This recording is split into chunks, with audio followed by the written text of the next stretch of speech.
Today is April 8th, 2018. My name is Elena Perez Setune, and I'm interviewing Gilbert Rodriguez for the Voces Oral History Project at the University of Texas at Austin. We're in Hondo, Texas. Again, thank you, Mr. Rodriguez, for allowing us to interview you today.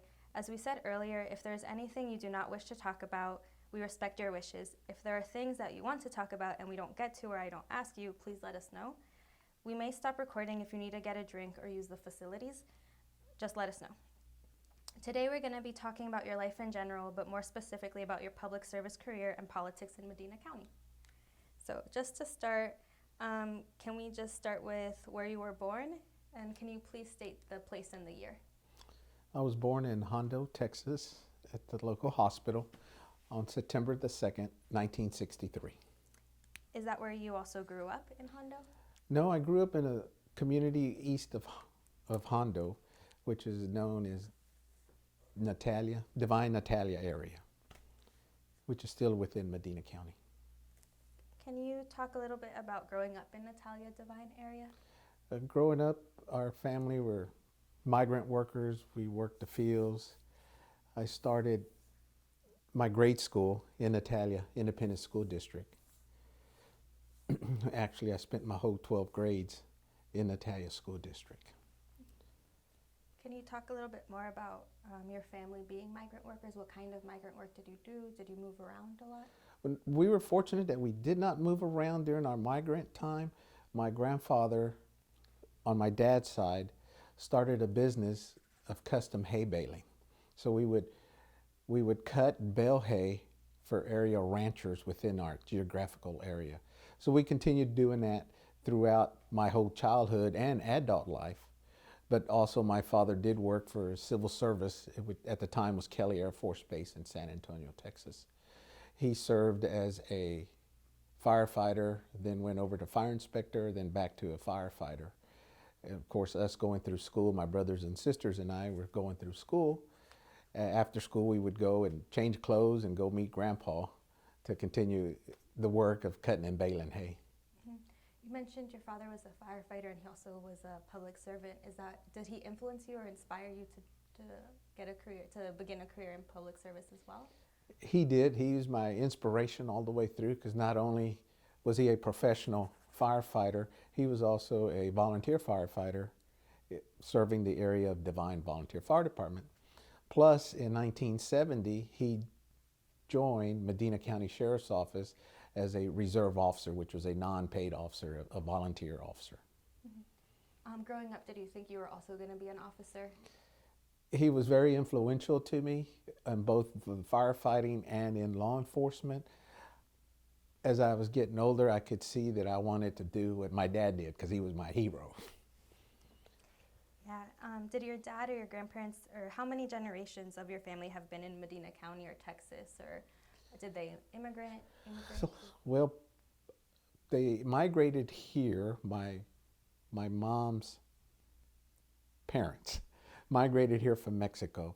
So once they arrived here, then of course it all started, but that was, 3 generations ago. And then same with on my father's side, it was also probably about 3 generations. Mm-hmm. Do you know why they settled or why they stayed in Medina County? Or why you stayed in Medina County?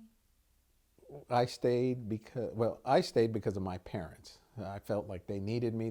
I needed their support. So it's kind of the Hispanic culture was that you help your parents and you help your grandparents.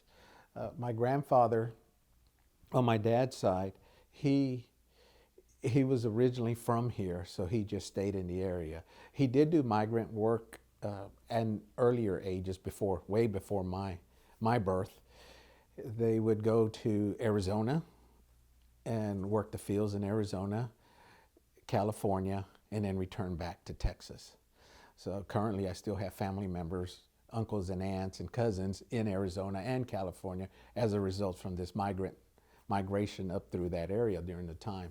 On my mom's side, my grandfather was an attorney in Mexico who migrated here and landed or set roots here in Natalia because of Medina Dam was being built. So he took the position of assisting other migrant workers who was constructing the dam to help them with all legal documentations and also reporting back to their families in Mexico and sending money back and forth. But my grandfather was also involved in the community on my mom's side and helped establish the Catholic Church in Natalia. Is it common for families in Medina County to be migrant laborers, or? For the most part, yes. You mentioned that your grandmother started the Catholic Church? My grandfather? Your grandfather. He was very instrumental in petitioning the Archdiocese of San Antonio to start a Catholic church in Natalia. So there were certain funds and certain criteria that had to be met. So my grandfather was very instrumental in accomplishing all those tasks that were set out by the Archdiocese. So very fortunate that in 1943 was the first cornerstone that was laid for the base of the foundation of the church, which still stands. Were you young when this happened? I wasn't even born. Oh, okay. So it was like I didn't come along till 1963. Yeah. So your family, did they continue to attend the Catholic Church? Do you attend the Catholic Church? Yes, I do. Did that also influence any of your politics or any of your service career, or is it just something personal that you do with your family? It has influenced me from the word get-go for me, in everything I do, not just family, civic, or social life. It all influences and ties into one. Is the Catholic Church community big in Natalia or in Medina County, or are there? It is very big. There's a new movement that started several years ago that we were a very big part of it in starting it, and that's known as the ACTS family team. An ACTS, A-C-T-S, Adoration, Community, Theology, and Service to our Lord. So it started north of San Antonio back in the 70s, and it took a small migration. But once it migrated into this county, Medina County, it took off like wildfire, and we were very fortunate to be at that base. My brothers and sisters and I, we were together when we started the movement of the ACTS in the Catholic faith. Do you continue to be involved in that today? Yes, very much so.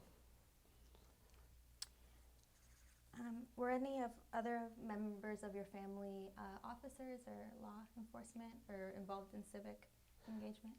On my dad's side, I had a uncle that was also a reserve officer for Medina County Sheriff's Office.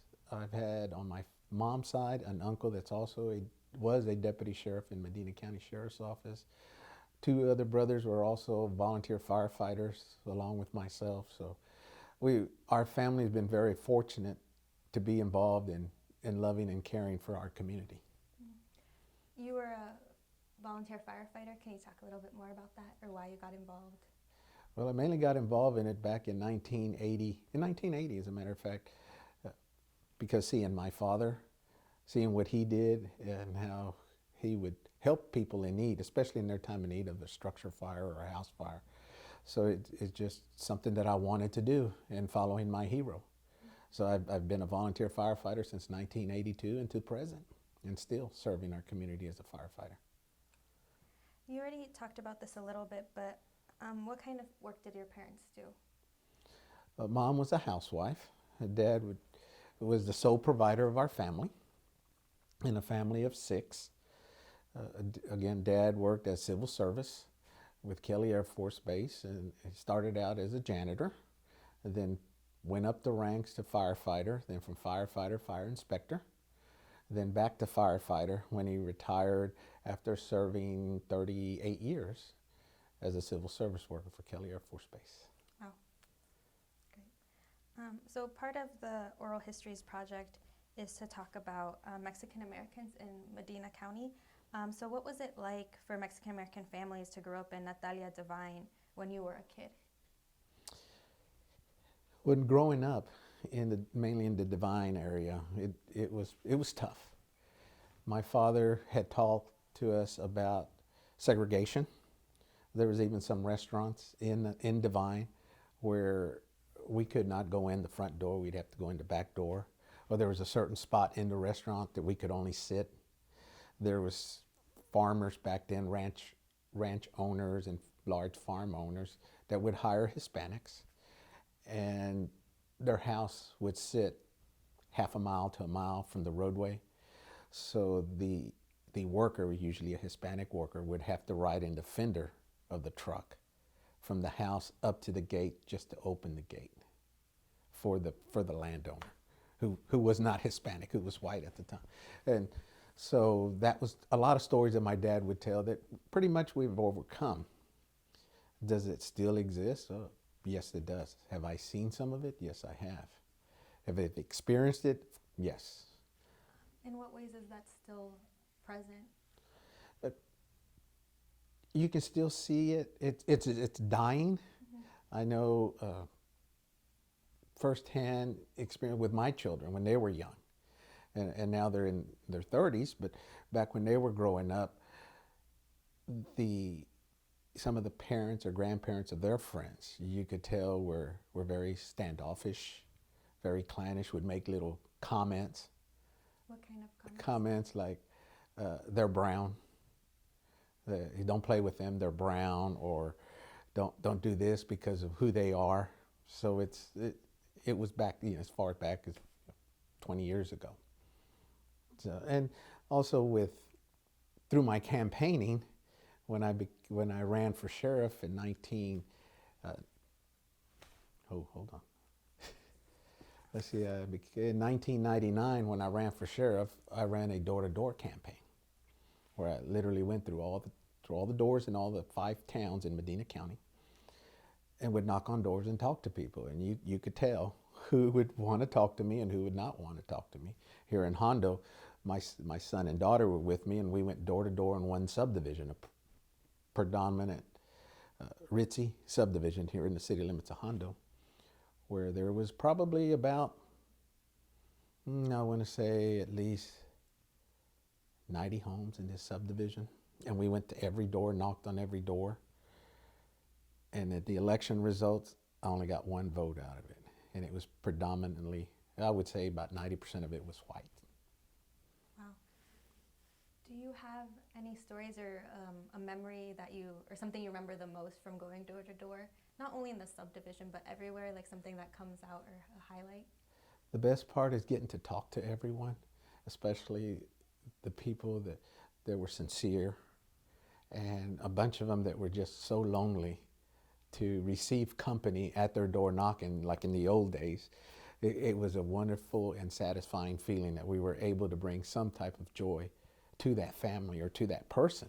And at that point, it didn't matter if I got the vote or not, but it was just the satisfaction that we brought joy to that person at that particular point in their life. Thinking back to what you did say, where it was about 90 houses and you only got 1 vote, why do you think that was? Well, I wanted to say because I was Democrat, and hopefully that was a majority Republican, that was the reason, but I think it might have been a combination of both. Being my race, being a Hispanic and there being Anglo, I think that might have played a factor in it. So that's pretty much what I was thinking. Yeah. Going back to your childhood or growing up, you already talked about this a little bit, but who were your influences or role models growing up as a kid or as a young adult? My father, both of my grandfathers, and my uncles on my mom's side, all but one, which on my mom's side there was 18 of them, so boys and girls, yes. So the boys, they all went to war and served our country, so they had a special place in my heart because I'd never served in the military. But some of the stories that they would tell, or one in particular, my uncle would write my grandmother and would say, oh, we're going out tonight to the town, out on the town, and this was during World War II. And my grandmother would say, oh, look, they're going out, he's meeting different people and all that. Well, not until he returned back from the war was when he explained, when I would write you a letter saying that we were going out, that was actual missions that they were going out.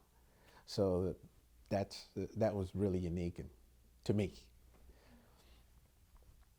And growing up and having these stories or watching people in your family serve, what options did you think were available to you?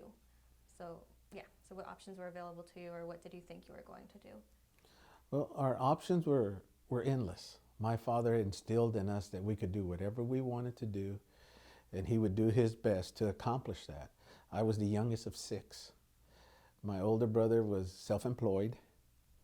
My oldest sister had gone to college and was graduating from college. But then my younger sister, she went into the workforce. And one of my brothers went to the Navy, and my brother above me, he decided to go into the workforce. But my father supported all of us in whatever we did, but his daughters had to go to college or had to get a great job. So we knew we had our reach was endless within our family. So at the time, I decided to go into business self-employed as a barber, just like my older brother. So I guess my older brother also had an influence on me. But then through the years, well, then that's when I decided to go into law enforcement, and that just took off as like a wildfire. Mm-hmm. Do you have children, and if so, are these the kind of values, or is this what you tell your children as well? I have a son and I have a daughter. Then yes, we instilled in them, their mother and I instilled in them that education foremost, and enjoy growing up. My son, who's the oldest, he received a college degree as an interior designer, but now currently is working for Feed the Hungry Children Network.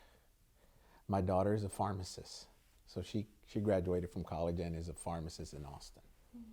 Can you tell me a little bit about your first job? My first job, first one ever would be working in the hayfields with my family. We would cut, bale hay. Sometimes we would haul the hay. So it was from sunup to sundown, all summer long. And in fact, I went back to that job after I resigned from the sheriff's department to run for sheriff. Because I was, at the time that I decided to run for sheriff, I was the chief deputy, which is the number 2 man for the sheriff. We were just underneath the sheriff. So I was in that position when I was approached by different citizens in the community and in the county saying it was time for me to run. So I resigned, and I was pretty much unemployed for a whole year. But it was the best year of my life. Not only was I campaigning, but I went back to work out on the family farm, or family business, which by then my dad was running.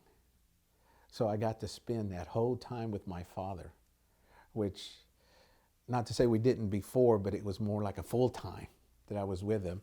And it was a true blessing, because during that time he developed prostate cancer. So I was able to, and my mom doesn't drive. She's never driven before in her life. And they always joke with me, would you ever give your mom a ticket if you caught her driving? Well, yeah, I had to, because she doesn't have a driver's license. But the great part was that, well, Dad had prostate cancer. We opted surgery, so there was a lot of doctor's visits. There was surgery, of course, and follow-up. So the best part was being able to be with him through that period of his life where he needed me, where the years prior I needed him. Well, this was a way to return what he instilled in us and showed us, the caring for your family. Yeah. Did your parents receive formal education, or what was school like for them? Did they talk about that? Mom went through the 6th grade. Then she stopped going to school to help in her family, the everyday chores. Dad went through the 3rd grade. Then my grandfather at the time told him it's time to go out and work out in the fields. But he was able to get his job through civil service at Kelly Air Force Base years later, and wind up with retiring from there. So my dad was a self-taughter. He taught himself a lot. He did say he had a rough time in reading and writing, but he self-taught himself. He did as much as he could on his own, but would seek help from other people and accomplish what he accomplished. And what was your experience like in education, or in the school system? Or did you go to school in Hondo or in Natalia? And I went to Natalia, all 12 grades in Natalia. At first, I didn't want to be there. I'd much rather be out in the fields working, but you get accustomed to it, and straight A's in the beginning, and then halfway through grade school, it's like, I figured out, hey, what's the deal here? So I just floated along. Not to say I got in trouble a lot, but I was just mediocre after that, all the way up to 12th grade, and then I started enjoying school. When you were in school, were there any Mexican American teachers? There were a few, not many like today, but there were a few. Do you remember, I don't know if you would have known as a kid, but were there members of the school board, were they Mexican American, or was it? No, it wasn't until after 82 that I remember. There could have been, but that I remember is not until after 82. And what has been your children's experience? Did they also go to Natalia? No, my children went to Divine. And during that time when there were Hispanics on the school boards, there were Hispanic teachers. And for the most part, some of them were very influential for my children. How so? They looked up to them, and I don't know if they took a one-on-one, the one-on-one care for them because they were Hispanic. I never found out, but they were always talking about this particular teacher or that particular teacher, so they grew fond of them. And I'm assuming that you had gone to the police academy in order to become an officer. Can you tell me about your experience in the police academy? Sure, it was, in 1986, and I was going through the night school, so I was working during the day. Where were you working during the day? As a barber, so I would leave early to go to my training in San Antonio. So I did that for 6 months. And the academy was rough. I'm not gonna lie. It was very challenging. Plus working and taking school, that was very challenging, and helping or providing for my family at the time. So it was rough, but by then there was, to say segregation or discrimination, no, our classroom was pretty diverse, was pretty diverse, and I really didn't see any at that particular point. In what ways was it tough, the police academy? The new laws, just learning the laws of the do's and the don'ts, that was a little challenging. And from there, is that when, can you talk a little bit about what you did after that, your career as a public servant? After my law enforcement training, I continued with being a barber. Then I went into the reserve program, just like my father, where I was doing it for free. And in 1988, the sheriff at the time called me into his office and offered me a full-time position as a deputy sheriff, patrol deputy sheriff, and I accepted it. Do you remember getting that phone call, or do you remember being asked about it? How did you feel? I was very excited. I was hoping that eventually it would come. I didn't know it was going to come that soon, but it did. So I went home, visit with everybody, and they were all for it. So we started. Yeah, I'll never forget the first weekend I was out. That was back when Hurricane Gilbert hit the coastline. So of course the headline, "Gilbert is here," so that was me. So, but during that time, yeah, there was problems with race. I was the second Hispanic deputy sheriff at the time, and there was a line drawn in the county, how we provided up in districts, and the line was Highway 90. So I stayed south of Highway 90, and my partner stayed north of Highway 90.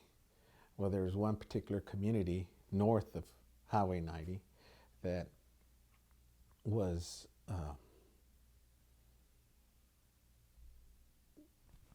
Anglos. It was a country nightclub that was primarily Anglos, and I was by myself on patrol on a Saturday night, and a fight breaks out, and so they call us out. I respond. I get there, and sure enough, nothing's going on. Well, I'm the only Hispanic in this whole nightclub of maybe 200 people. So by the end of the night, I had made an arrest and brought one to jail. And Monday morning, I walk into the sheriff's office, and the sheriff at the time was on the telephone with somebody, He's like, well, I don't care who he is. If I send him out there, he's an officer.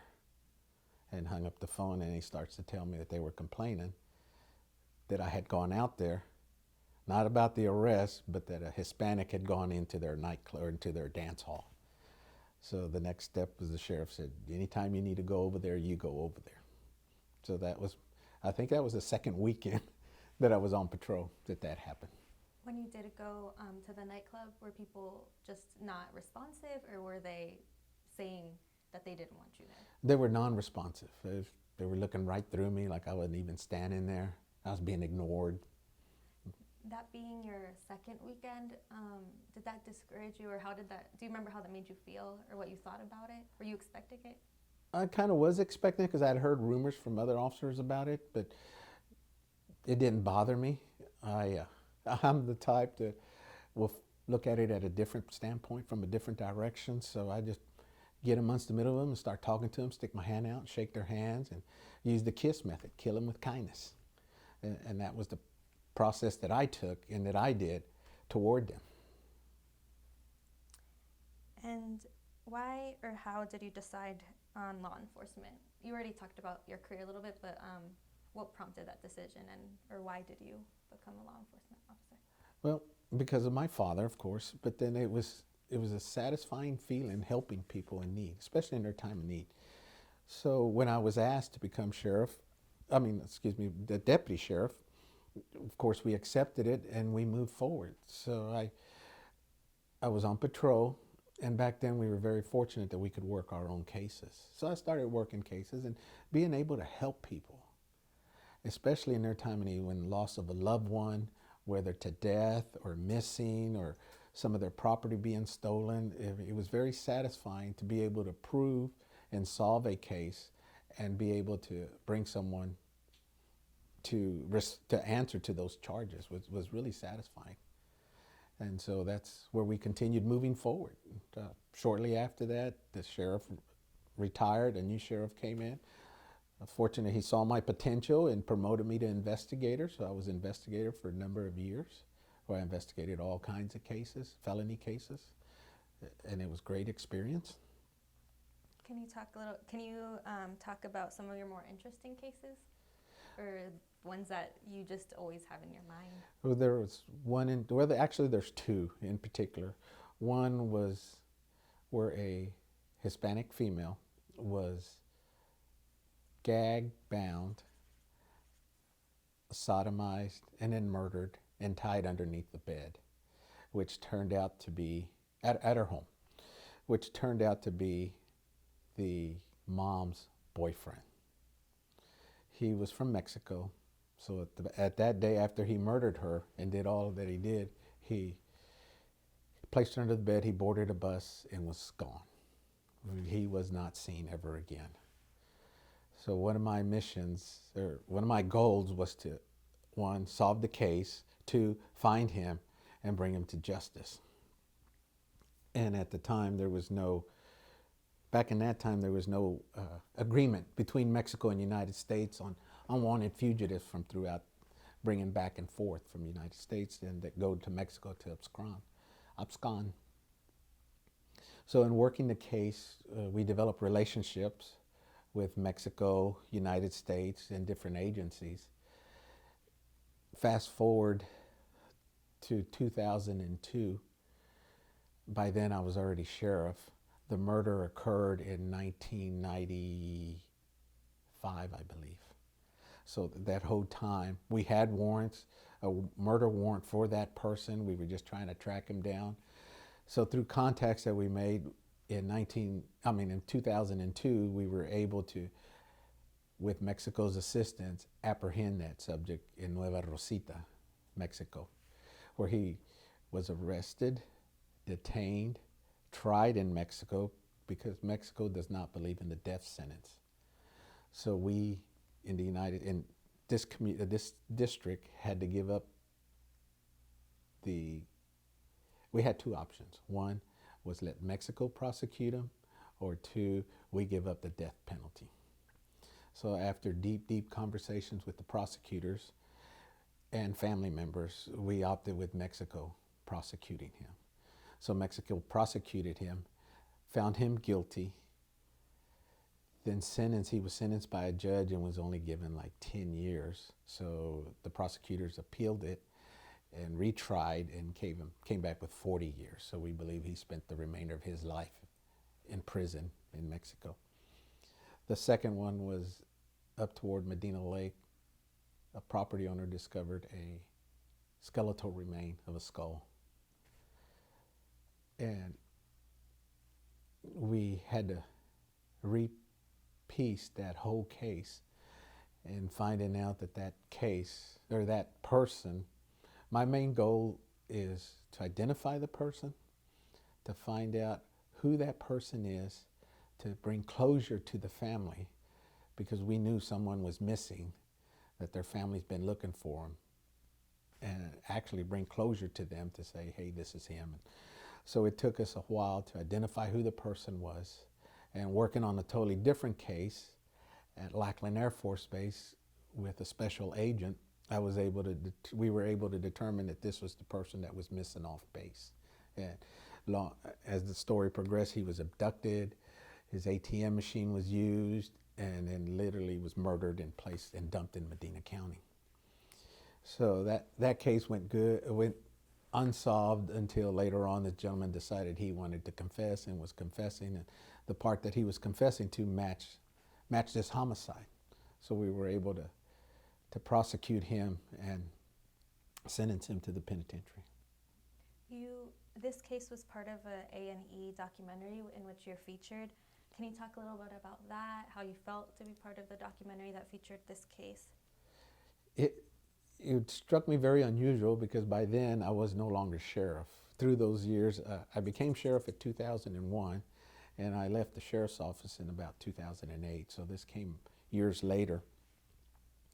But it was very rewarding that a documentary was able to show interest in this case. And the facts were very unusual, of course, but yet we were able to piece this together, and if the suspect had not spoken, we probably would not have solved this case. So with his coming forward, would not have solved it, but yet with him coming forward, we were able to bring justice and finally closure to the family. As a officer, are you part of the Hispanic Police Officers Association or any other Latino law enforcement groups? No, I'm not. Is there a reason why, or? Mainly because I haven't been informed of it or anything. So, no exposure to it. Why do you think that is? I don't know. I really don't know. Why do you think it's important to have Mexican-American law enforcement officials, or do you think it's important to have Mexican-American law enforcement officials? I think it's important for all race to be involved, especially in law enforcement or in public servant, because it brings a different culture to what other people have never experienced. Other races, I shouldn't say other people, other races have not experienced. The Dia de los Muertos, which is predominantly Hispanic, Catholic religion, other people have never experienced it, or Lent, or Good Friday celebration, or they've never been experienced by other religion or other in our way. So to say to have other different denominations or other different races be in public servant, I think is a great asset. In what ways do you think it's a great asset? Well, we get exposed to a little bit of everything. You know, God always said, you are all one. We're not individuals. We're all one big united family. So to be able to share your beliefs, your, what am I trying to think of? Your culture amongst all of us, I mean, that is awesome, in my opinion, would be great.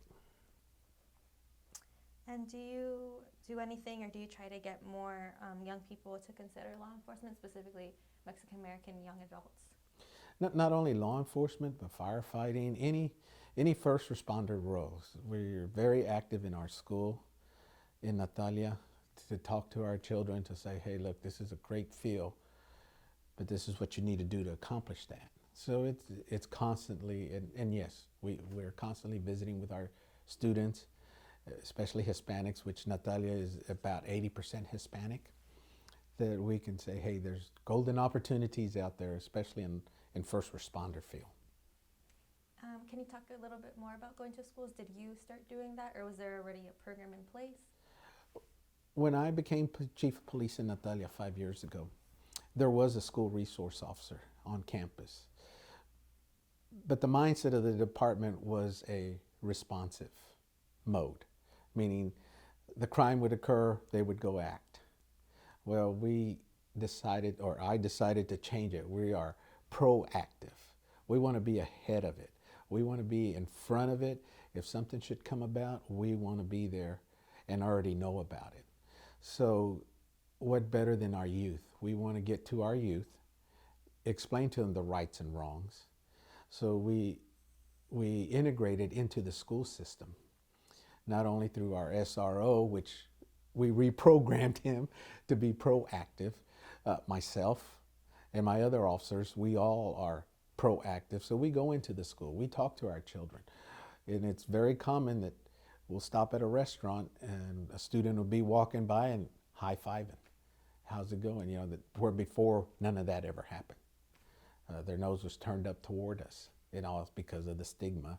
We're cops, they're not. You know, you don't talk to the cops. So it's changed, and it's continuously changing. So we have to try different avenues and different perspectives to try to get them to visit with us. Why do you think there is that stigma among Mexican Americans? Probably, in Medina, like county specifically, or Hondo or Natalia? Right, and because of the stigma that we're lazy, Hispanics are lazy, they'll never amount to anything, you're never going to do this, you're never going to do anything, which is totally wrong. I mean, Hispanics are very intelligent, they're very strong-willed, they're very connected to family. So it's just a matter of breaking that stigma and breaking them out of their eggshells to say, yeah, there is possibilities, there is growth, and it can happen. Thinking more about relationships, did your relationship change Mexican Americans' relationship to law enforcement, or what is the relationship between the police and Mexican Americans in the Medina community? It's changed, and I think because there's more Mexican American officers, Hispanic officers, that people are starting to realize that, hey, we're all human, we all believe, and we all eat, sleep, and drink the same. So we're here to help you. We're not here to break you up.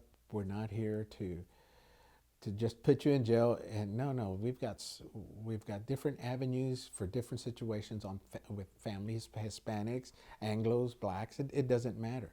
We have programs out there that we can connect you to help your family, to be there when you are in need, not only criminally, but emotionally, and of course the loss of a loved one. We're there for you. In the community, or in Medina County, there has been an organization, People Against Police Abuse, that formed, and they have had protests in Medina. Were you aware of these protests, or while you were a sheriff, did you ever interact with this group?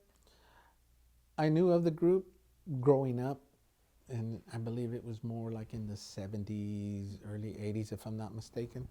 I heard stories while being in law enforcement as a chief deputy and as sheriff. Yes, I met with some of those organizations. Did we have protests during that time? I don't believe we did, but I'm the type that I can work with anybody and everyone. It doesn't matter political agendas or anything. I'm willing to listen, to work with people. If it can happen, it can happen. If it can't happen, well, it can't happen. Explain why. But if it comes down that I'm wrong, I can say, hey, I'm wrong, but we'll work on it. So to say that there was a riot or what did you call it? I'm sorry. There were the organization Protests. had protests. Protests here in our area, no. I know that there was probably some in San Antonio, marches and walks, but here I don't believe there was any. And when you did become a law enforcement officer, do you feel that there were any folks in the community that were afraid of you or more respectful, or they appreciated you taking on this position, or were they scared? I think they were more appreciative, and there might have been some scared, but within time they got to know me, and they were more appreciative that we were here to help them, not to be I guess you call him a Billy Badass. I don't know. Mm-hmm. So. And how do you think the relationship between the police and the Mexican American community in Medina County has changed over time? I think it's changed dramatically, given back to the 70s, where now, because there's more Mexican Americans in law enforcement, there are more community involvement. So that bridge has pretty much been broken from the stigma back in the 70s, where there's more communication, there's more understanding, there's more transparency, where it's changed. And I think now it's for the better, much better. Is there room for improvement? Oh, well, there's always room for improvement. When it's time that you say no, well, it's time to retire and go do something else. But oh, absolutely, there's always there's always room for improvement and changes. Mm-hmm. Now, could we talk a little bit about your career as a sheriff? So did you have to campaign in order to be elected as county sheriff? And if so, can you talk a little bit about that campaign? You did mention a campaign going.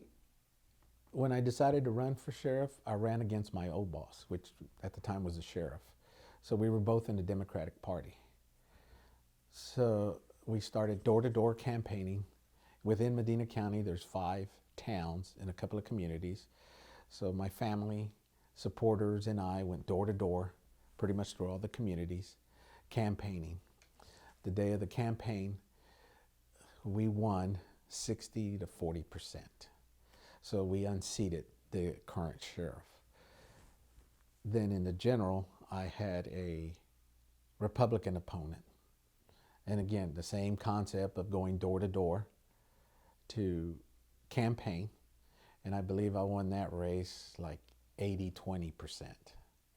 So in 2001, January 1st, 2001, I became the first Hispanic Sheriff of Medina County. And still the only Hispanic Sheriff in Medina County.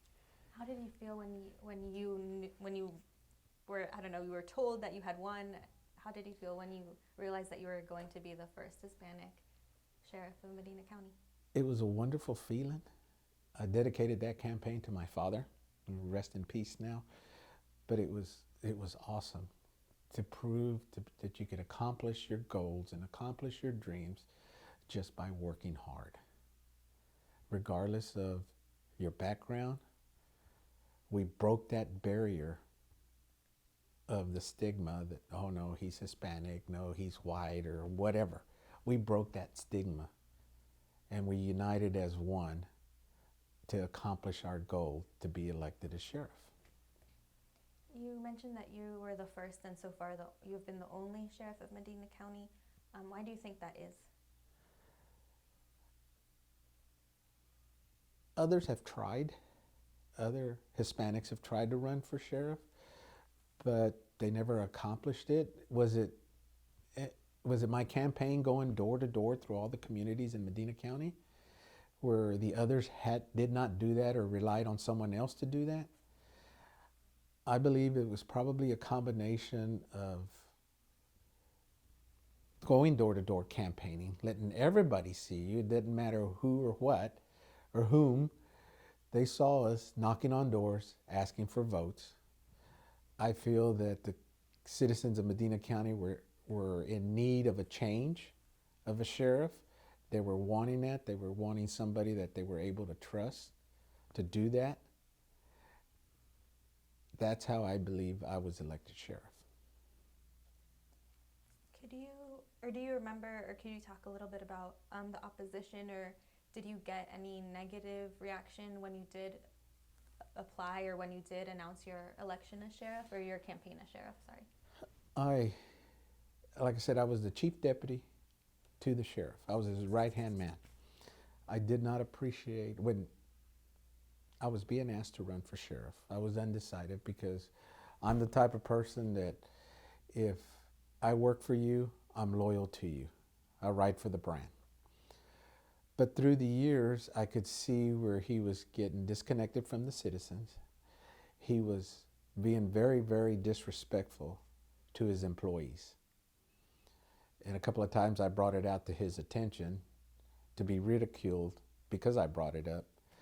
So once he was really disrespectful to an employee for no reason was when I made the decision that I was going to run for sheriff. What was the other part of your question? I'm sorry. Just about the opposition or even people in the community, just the opposition. Right. And there was a couple of times running for sheriff where they said there'd never be a Hispanic sheriff in Medina County. You heard that all the time. I didn't pay no mind to it. Up to the primaries, there was always, you'll never be sheriff, you'll never be sheriff just because you're Hispanic. And that's fine. So we continued rallying, we continued campaigning. Then when we won by a large margin, that sent a message to everyone in the county saying, yeah, you are going to get a new sheriff. So from there, from March to November, to the general, my opponent was also Hispanic on the Republican side. So we continued our campaigning. When we won that race, of course, I was sued by a couple of people that were still in the sheriff's office that were not selected to be on my administrative staff. Can you talk a little bit more about the lawsuit? Well, I can't because it's still under gag order, but it was because they weren't selected to be on the administrative staff. They had a position in the sheriff's department, but not in administrative staff. So that's why they sued. Mm-hmm. And during your campaign, do you remember how it was represented in the local press? Did it get attention in the local press? It was covered tremendously. It was something new. It was for Divine area, it was a hometown boy that was running for sheriff.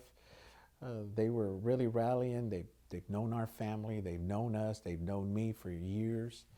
So it was great. The hardest part was going to be here in Hondo and in Castroville area where I was known, but not that well known.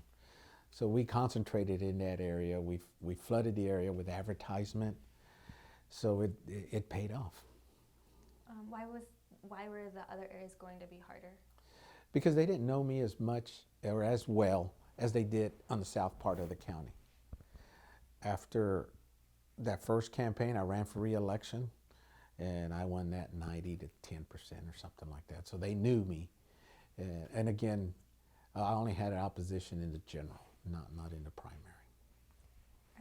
Is there just a moment or a story that you remember the most from your campaign days? Or anything that highlights or sticks out to you from those days?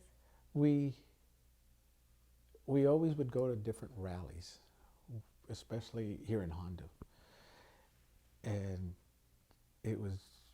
I never wrote anything down for my speech or my campaign speech or anything like that. And it was a packed house, and it was somewhere here in Hondo that I remembered. We were driving, and I always had my sister, my brother-in-law, my uncle, and my aunt would always accompany me. And I would just think of different ideas that I was going to say. Well, that particular day, there was a band playing, and different candidates were speaking. The band stopped, but it was my turn. And as I was going up on stage, I'll always remember I had everything in my mind, what I was going to say. I took the first step on the steps, and everything left my mind. Everything. I went blank.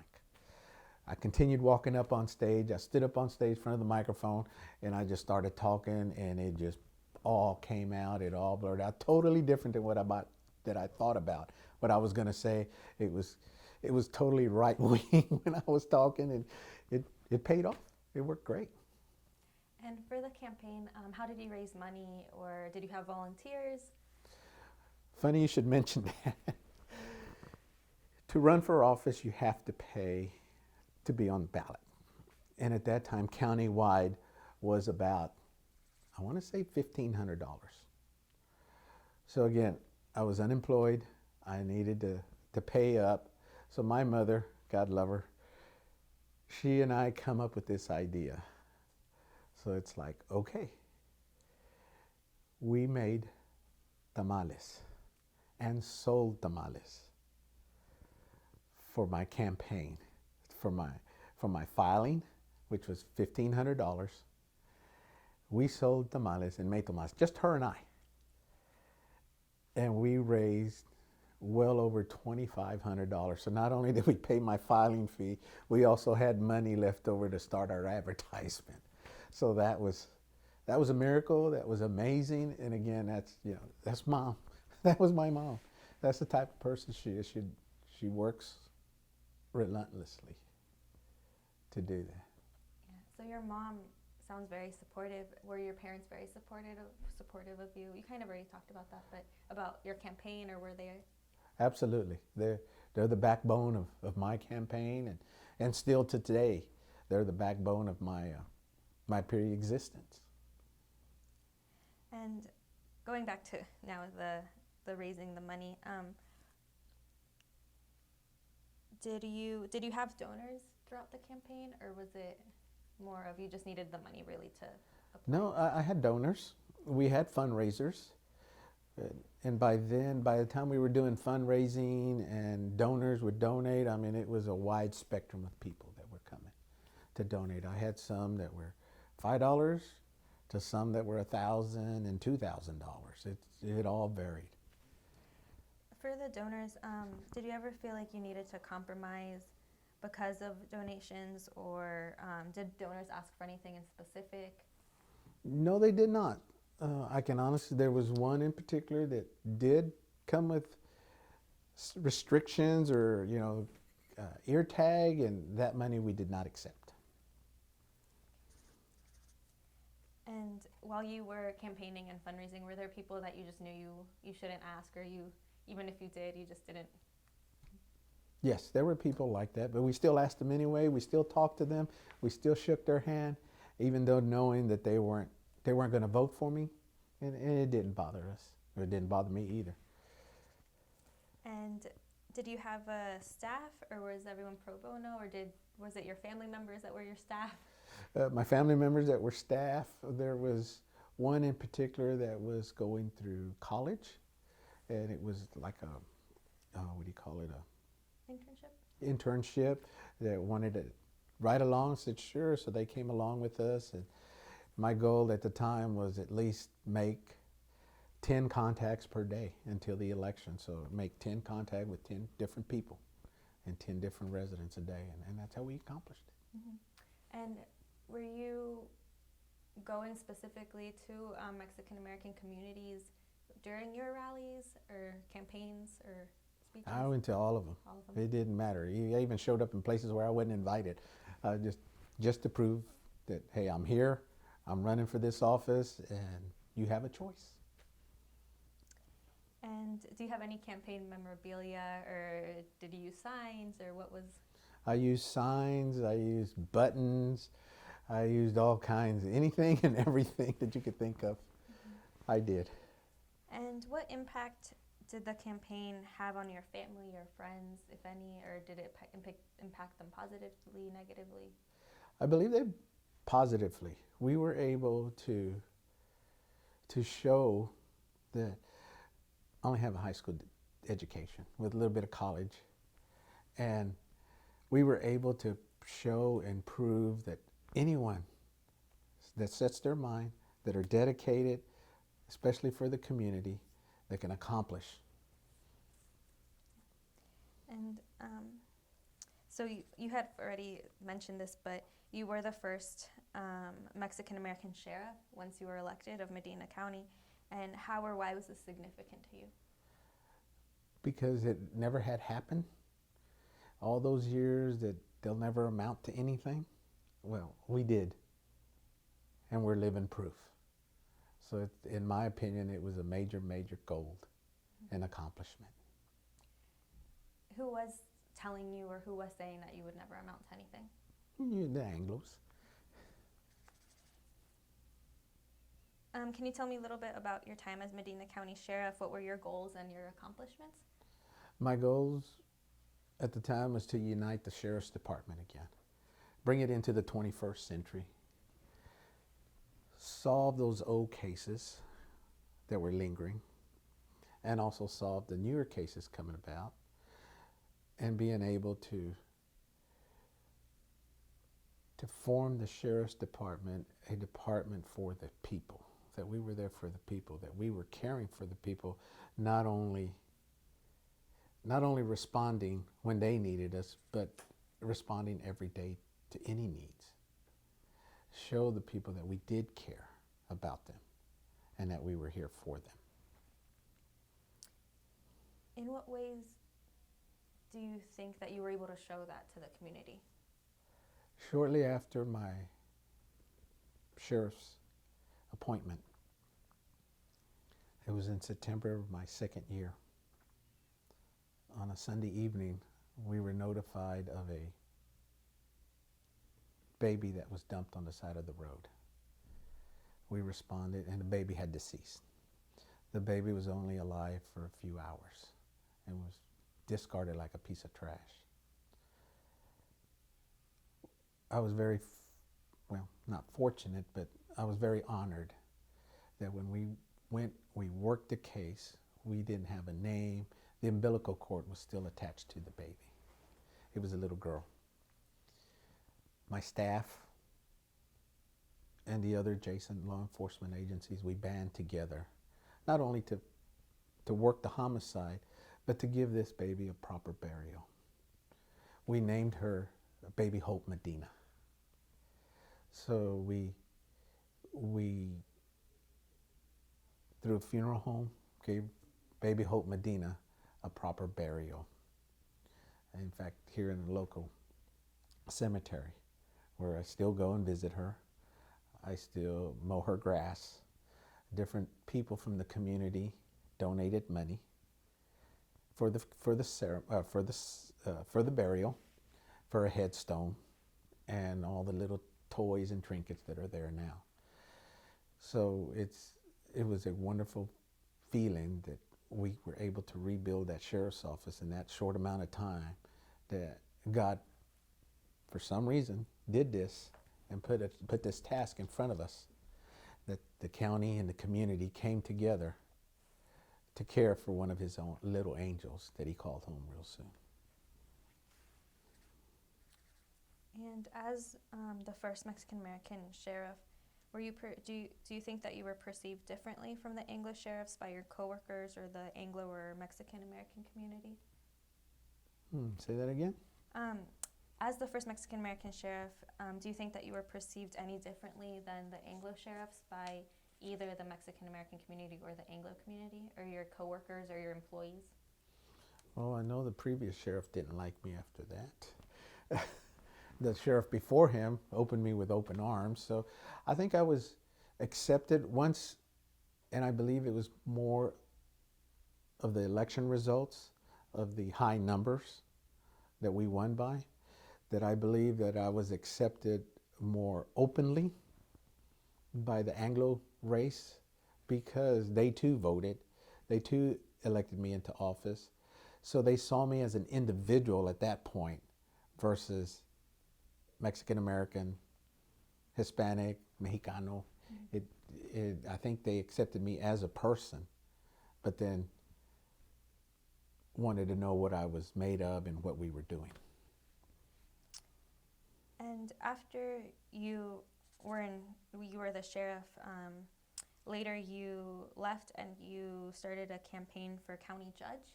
Yes. Can you talk a little bit about that campaign in 2010? I was approached by several Democrats here in Hondo to run as a write-in candidate for county judge. It was a tough decision, but I tried it. And we started our campaign as a write-in candidate course, I was told no one has ever won a write-in candidacy, but we gave it a best shot. We did the same tactic as we did for sheriff, door-to-door campaigning. You had to write the name down. We gave them samples. In the day of the election in November, I believe we did one heck of a stand, and I don't remember the results, but I think it was like 3,000 votes, 3,000 something votes to 2,000 and something votes. So considering we were a write-in candidate, I think we did very, very good. Yeah. And why did you run for county judge? Well, or what were your goals, or why? My goals there at that time, there was several things that the county wasn't up to par with. Coming into the 21st century, they didn't even have a website. So I believe that communications, transparency was going to be a great, great positive for Medina County. We're so close to Bexar County, which is San Antonio, in all their industry, that we could bring some of that industry here into Medina County. And our county would explode with population, with diversity, and be able to sustain ourselves with proper funding. This might already have been answered by what you just said, but what were the campaign platforms or goals that you were telling when you went door to door? What were you saying were your goals and platform? To have an open door policy, to bring the county into the 21st century, to start an internet service where not everyone has to go to the courthouse or the other offices to do business. They can be done online. What is an open door policy? Open door policy is when you can walk into the office. At the time was going to be county judge, and I would like to speak to the county judge. Well, come on in and sit down and visit instead of setting an appointment, or he's not here right now, or anything of that nature. I would be there. I would even open the door for him. It doesn't bother me. And to this day, I'm still a working police chief where I go and answer calls. So I have an open door policy that you can call me, reach me at any time. And why do you think that's important? Because the people at their time of need, they want to talk to someone right there and then. They don't want to set up an appointment to say, oh, I'll be in a week from Friday at 10 o'clock. I'll be there at my office. No, they want you now. This is what they elected you for, to be here, to answer their questions, and to be available to them. And with your open door policy that you have now, or you have had in the past, do you think that, or was the Mexican-American community comfortable going? Did you have people that went? I did have people that went, but then I had people that said, no, come to my house, which I was comfortable with that too. I would go to their house. So within time, we would have to break down that stigma that come to my house for whatever reason, or we'd go meet somewhere else at a restaurant. It didn't matter to me. We would go to where they needed us. You mentioned that you had run as a Democrat. Are you still a Democrat, or did you run as an independent for county judge? For county judge, there was no party because I was a write-in.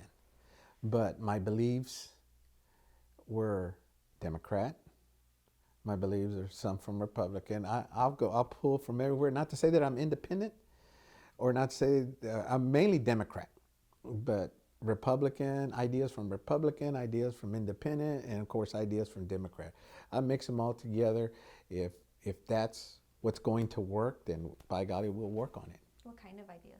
Well, different aspects, different ideas from either party. To me, it doesn't matter. There's, like now there's gun control. There's, what other ideas? So it pretty much. It's pretty much what at the time we were trying to accomplish and trying to do. So does that mean your party affiliation changes throughout the years, or have you been a part of one party? I've been a part of one party. That's it. Yes, Democrat. And do you think that there is a racial divide between Democrats and Republicans in Natalia, Divine, or Hondo, or Medina County in general, voting wise? In voting wise, or in general too. Or in general, well, voting wise, probably not, because I've seen it in polling places where people will go in, well, mainly Hispanics, they want to vote for Jane, but Jane's running on a Republican ticket. And they're like, but I'm Democrat. Well, you can't vote for Jane unless you vote Republican, or vice versa. That's the way it's been going here lately, because there's been a dramatic change from Democrat to Republican. So this county was primarily Democrat, now it's switching to Republican, and it has probably the last 2 election cycles. So locally in parties here, does it affect being Democrat and Republicans? When it comes time to voting for someone in the primary, yes, it does. In general, it doesn't, because the people are crossing party lines in the general. And thinking about Medina County as a whole, how is Hondo different from Natalia Devine?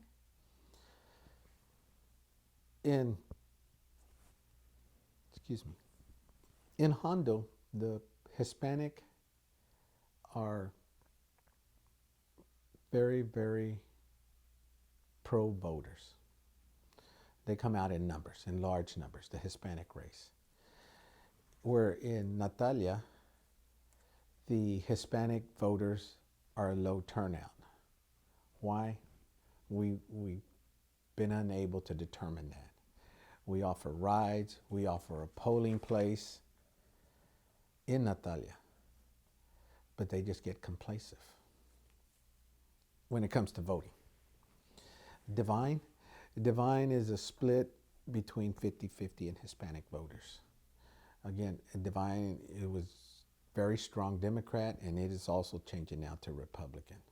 So within time, I see it going probably all Republican, but yet some of them still won't vote unless you go and pick them up and you constantly nag them to go vote. Because if you don't, they'll tell you in the beginning, yeah, I'll go vote, and they'll never vote. Is this the Anglo community or the Mexican-American community? It's the Mexican-American community. And why do you think it's important to continue to nag, as you say? It's important because it's their voice. The way I see it, it's your voice when it comes time to voting. That's who, if you don't vote, in my opinion, you don't vote, you don't get to complain because you didn't vote and exercise your right in voting. It's very, very important to go and vote. And you shouldn't have to be nagged. It's our civic duty. You shouldn't have to be nagged, the way I say it, to go vote. It should be just as common as brushing your teeth or bathing to go vote. And besides yourself, this kind of getting people to vote, are there other community leaders in Natalia Devine that also do any type of work? Are there like leaders that stand out or that people know you can go to? Yes, there is. In Natalia especially, there's some people that stand out, that are very prominent, Hispanics, that are involved in the community, that try to get people to go and vote. And they try as diligently to get them to election day to go to the polls to vote. It's just people just don't want to do it.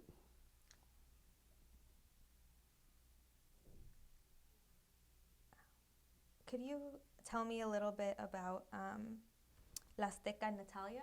La Azteca, it was way before my time, but I remember hearing stories from well, I shouldn't say before my time, because when I was 6 years old, I was an escort in a wedding. Ring bear? I think a ring bear. So I remember being inside of it, dancing through the march as you go in. So it was a very hopping place back in the day for dances. Was it a predominantly Hispanic? Yes. Yes. And did you know, or had you heard about Cuiji, the country western dance hall? Yes. Did you hear stories about that, or about that location? That as was well? the one I explained to you when I was second week as a deputy sheriff here. That's the one you went to? Yes. Okay. So is La Azteca and Cuiji still around? Cuiji is. Azteca is just a vacant building. Does Cuiji continue to be a predominantly white or a predominantly Anglo dance hall? Yes, but they're how should I say it? It's changed. It's changed. And sorry, going back to community leaders, was wondering if there are Mexican American organizations in Natalia or Divine. Like the South Workers Union is in Hondo primarily. Right. Are there those type of organizations in Natalia or Divine? No. Why do you think that is? I don't know. I really don't know.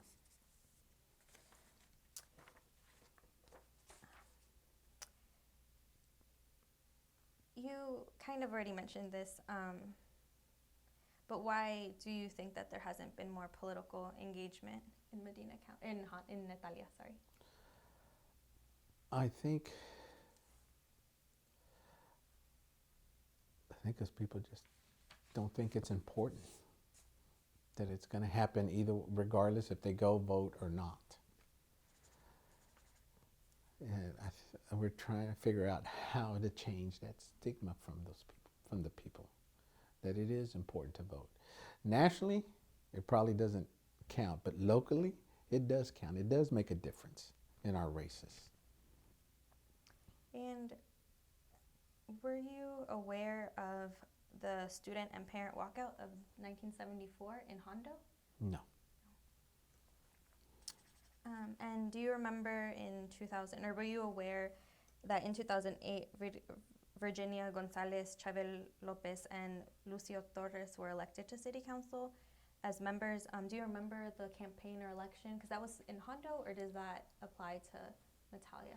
I remember in Hondo, in the city elections, that they were elected, and I knew they sit on the council. What their political campaign was, I do not know. So you don't remember, you don't know the campaign, so you weren't supporting or opposed to the campaign? At that time, I was down in Natalia, and we were far apart. Did you hear about the recall, or what did you think when you heard that the recall had happened?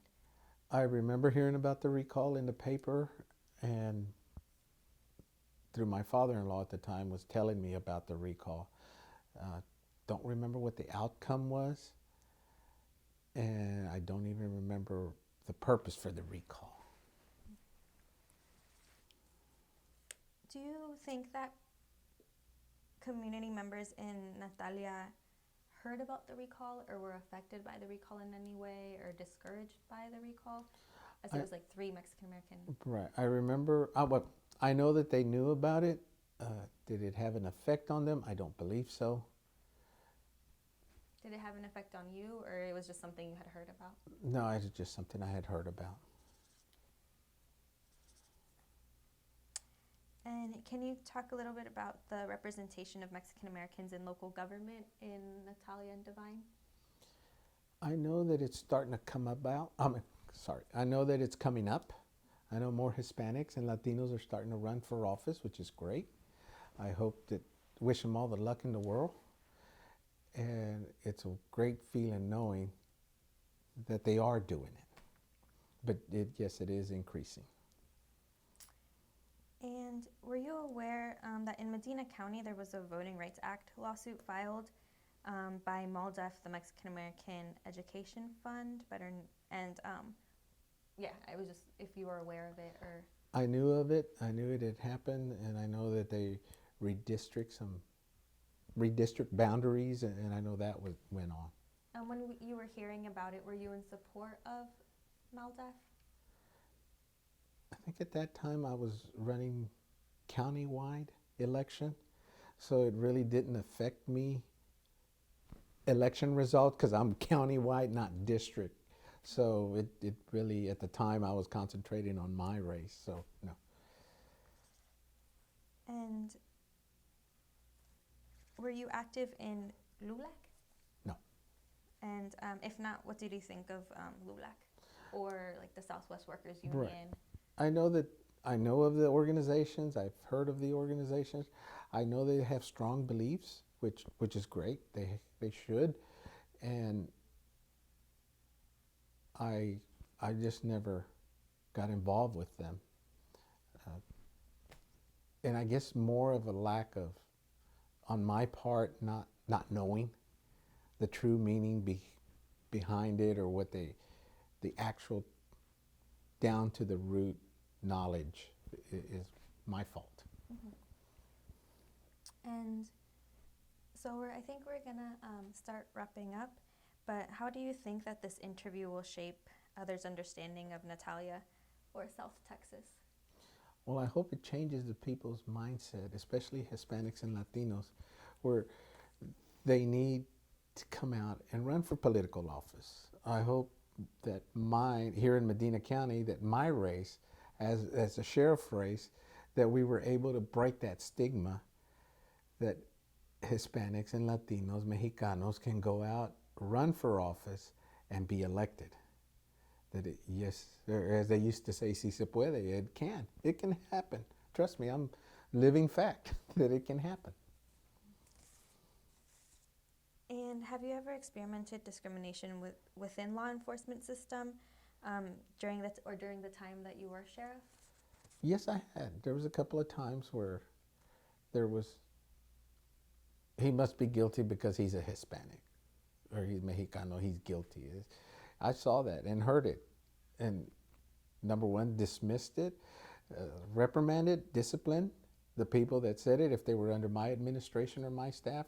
They not only for Hispanics, but also for any other race, because race is not a factor as to why they committed a crime. It's the individual person. Did you experience this towards you at any point while you were a sheriff or a police officer? If I did, there was times that they were, because of who I was or what I am, but it didn't stop me. It didn't faze me. It just made me work harder. And do you think that if the Hispanics are in power, something will change in the community? If there's more representation of Mexicans or Hispanics in any sort of power? Any office? I believe yes, because those people, the people that are in office, will realize that what we're going through, what the Hispanics have gone through, what they're living in, their current conditions, and the people will open up to them because he's one of us or one of ours, and they understand what we're living, what we're going through, and where we're living, that they will be able to help. And back to the point when you did the campaign and knocked door to door, can you tell us some stories that you heard about segregation or growing up from your parents, or if you heard any stories about that while you did go door to door when you were talking to your constituents? When I did experience it, I could tell that it was at an Anglo door, a residence, and we'd knock on the door, and they were very clannish, standoffish. So I would still give them my spiel. It's what I was doing, what office I was running for, and they would cut it off very, very quickly, but I would still stand and talk to them as long as they allowed the door open. I still continued talking to them.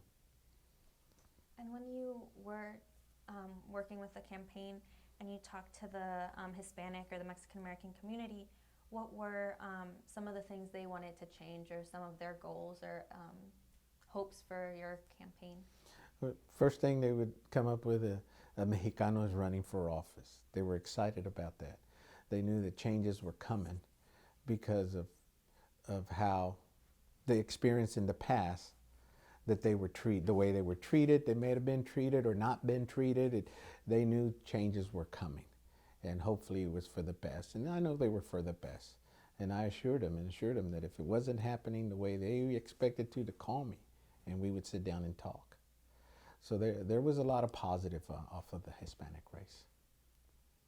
And I know this is a little bit awkward, but when you did run for county judge, the San Antonio Express News published an article that stated that you resigned after 6 years of being Medina County Sheriff due to allegations of assault of a coworker.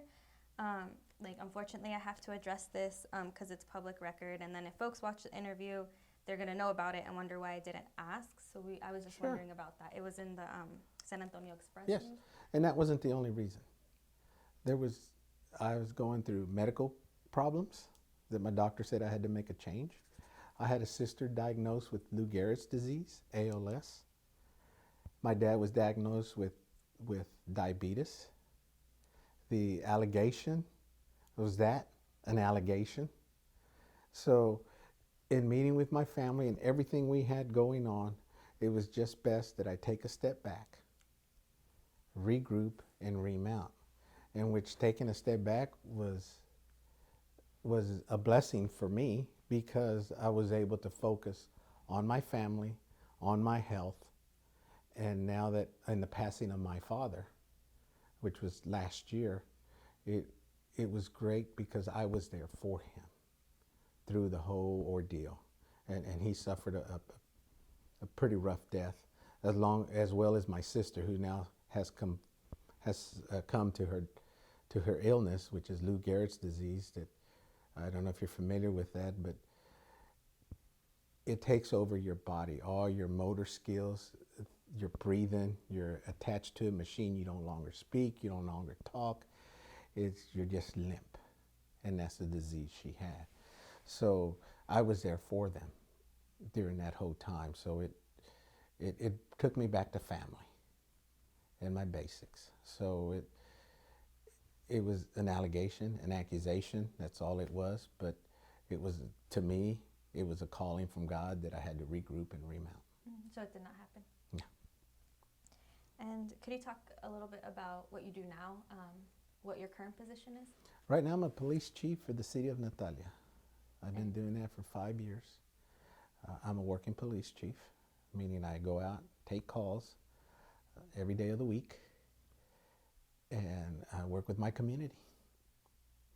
And how did you become the police chief?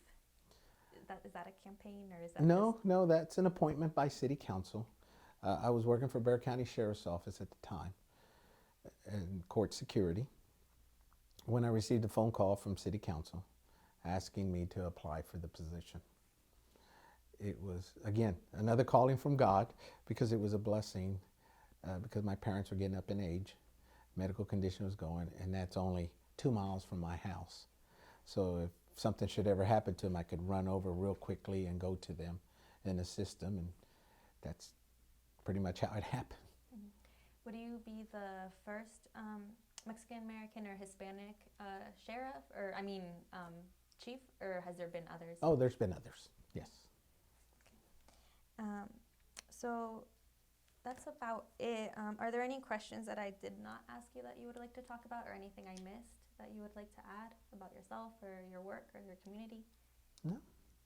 Okay, well, thank you for talking. Thank you. I hope it's being helpful. part of this. Yeah, thank you very much.